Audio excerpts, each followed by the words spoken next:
Hello, hello, and welcome to another podcast episode of Overpowering Emotions, where I talk about all things big emotions, emotion regulation, anxiety management, resilience, and we're on our journey of resilience. Now, I've been talking a lot about perfectionism in our kids, but we're really not going to see much of a difference in them if we are inadvertently sending messages to kids that we expect for that perfectionism. So we need to break this cycle, and we might not even be aware of it. There's quite a few traps that we can fall into, as always, that we were not even aware of.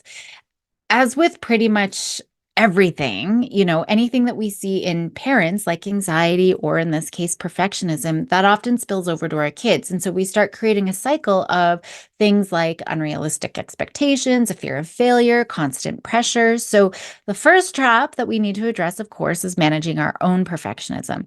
Now, perfectionism in parents, it often starts with good intentions. I'm always telling parents everything we do is out of love. We love our kids. We want to give the kids the best opportunities. We want them to try the the whole world of different things, right? We want them to try all of the things. We want them to do their best in all of the things.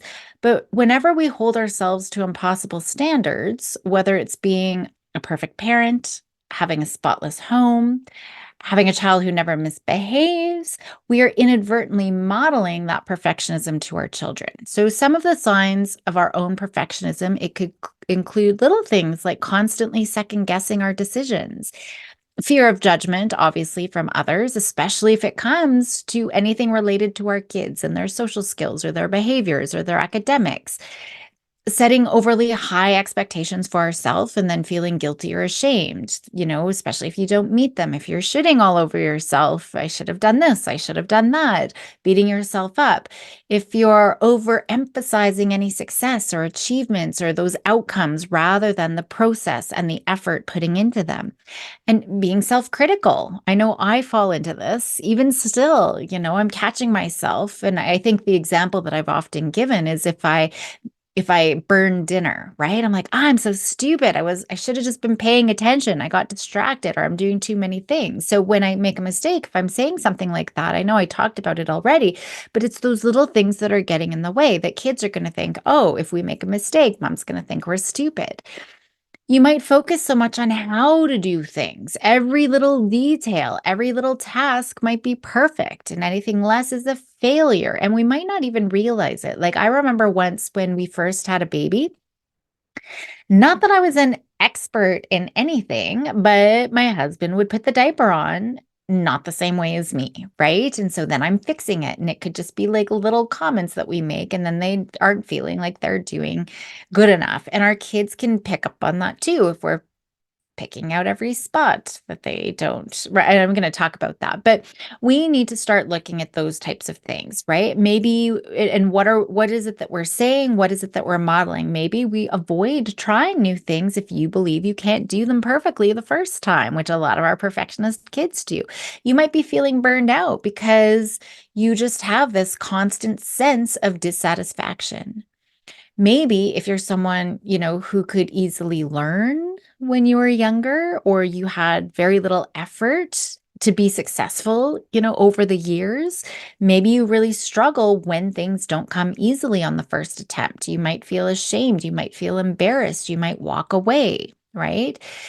Some parents are soloists. I fall into this too, right? I would definitely say this is probably my biggest trap, where you believe you should handle everything on your own. Success isn't truly yours unless you've achieved it all on your own, and asking for help feels like an admission of some sort of weakness, some inadequacy or failure.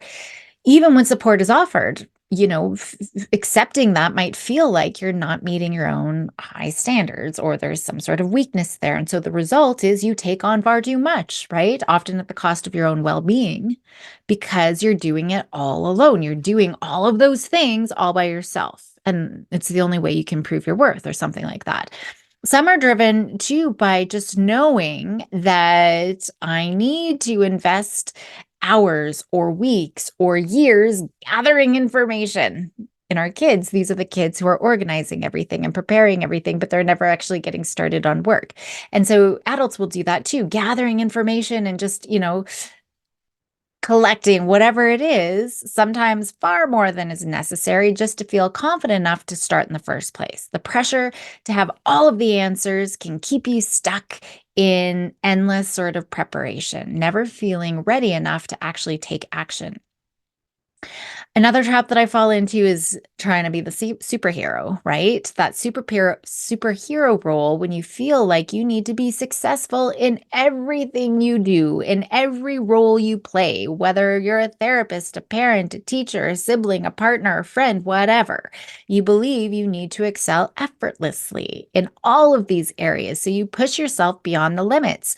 You're doing the teacher conferences and the ATA and brownies for the sports teams. And you're just doing all of those things. You're pouring every ounce of energy into all of your roles, and yet it never feels like it's enough. Even after giving your all, right? All of your time and you're not sleeping, you feel like you should be able to do more or that things should be easier. Right. So there's lots of different ways that perfectionism shows up. And no matter how that perfectionism might show up, we might strive to avoid failure. We might strive to avoid judgment, right? By setting those really high standards that are just so impossible to meet. And it's not just about being perfect. It's about being overly critical of yourself as well. And that trickles down into kids. Kids are like sponges. I mean, they absorb everything that's around them, including our words and our behavior, right? And so when kids are seeing the important adults in their lives being hard on themselves, they learn to be hard on themselves too. And so they might develop this fear of failing and avoiding trying new things. They might become overly dependent on external validation. They're constantly seeking praise. They're fearing criticism or they're needing reassurance that they're on the right track.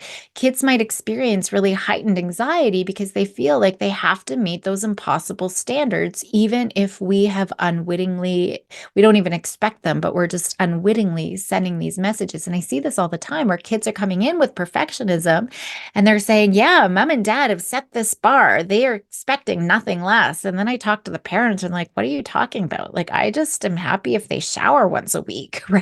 Like, I don't, Stanford, why am I thinking of Stanford? Like, they're in grade 3. I just hope that they, don't eat sand at recess. So, even though we haven't said anything or we even knowingly consciously expect anything, kids really they have these perceptions based on what their experiences and their interactions with us.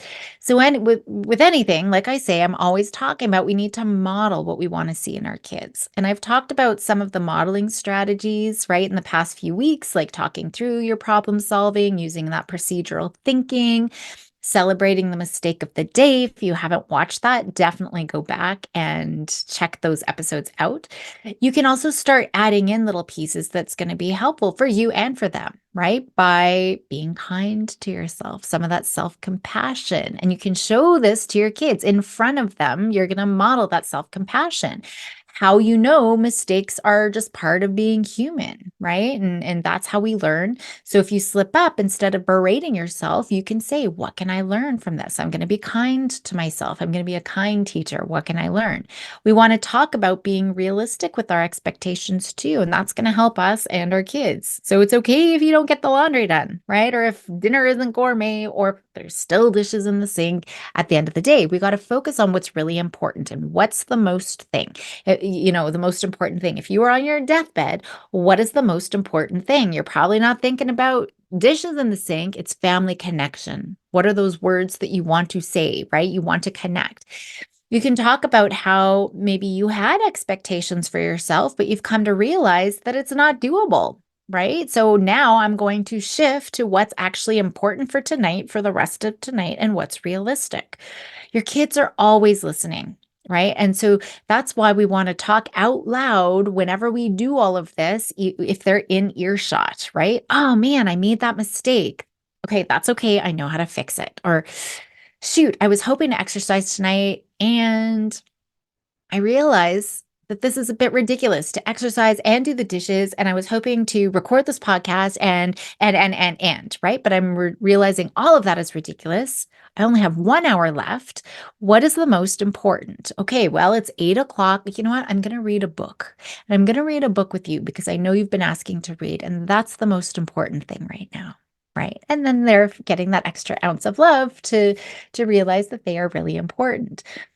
And so even now, I don't normally record my podcasts in the evening, but I am right now, which is probably why I'm stumbling over my words a little bit more than usual. I mean, that's not uncommon, but I know as soon as my daughter gets home, I'm going to drop this. So I'm hoping to get it done before she does, because she is the most important thing in the precious hour or so, before bed is going to happen.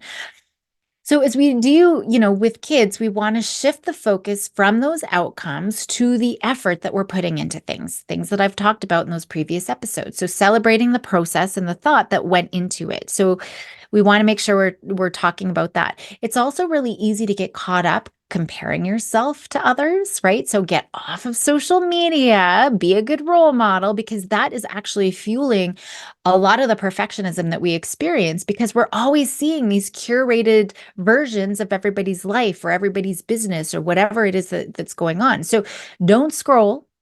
Remember, it is all curated. Some of it might even be made up, right? Like none of it is actually happening. So focus on what you're doing right. And you know what? Add in some gratitude. Gratitude is the basis of all sort of contentment. That's such an important practice. And I've talked about gratitude before too, but we really need to focus on those sorts of things. Create opportunities for you to try new things without fear of judgment too, right? Show them you're building that resilience on top of all of that. So this is sort of, a trial and error approach. See what works for you and what's working for your kids. What is it that they're taking up? It's really a journey, right? And so we all have to work on this. I'm an expert. I still work on this too. We got to let go of some of those expectations about being perfectly, perfectly perfect in every area, right? And about being perfectly imperfect right away too. It's going to take time. It's going to be a journey. And just remember too, actually, it's not about eliminating perfectionism. And I think that that's important, right? It's not about eliminating that perfectionism. It's also not about lowering our standards. I was actually just talking to a young woman today who's like, I don't want to get rid of this, right? This perfectionism is helping me do my best in all of my areas. I'm like, dude, I don't want you to get rid of all of this.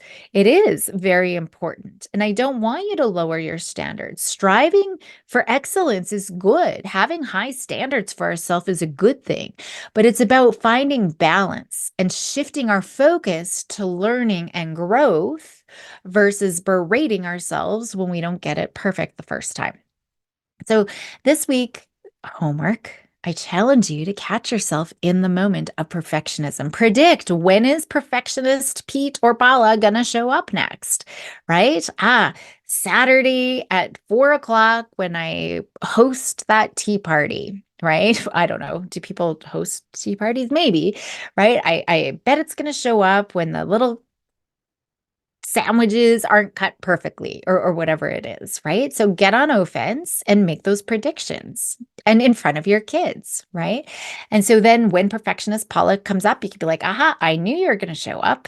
You're a little bit earlier than I expected, but I knew you were going to show up. So we're changing our response. We're not jumping right into criticizing ourselves, because that's usually what happens. So we're going to pause and identify it. I see you. I know what you're doing. Thank you.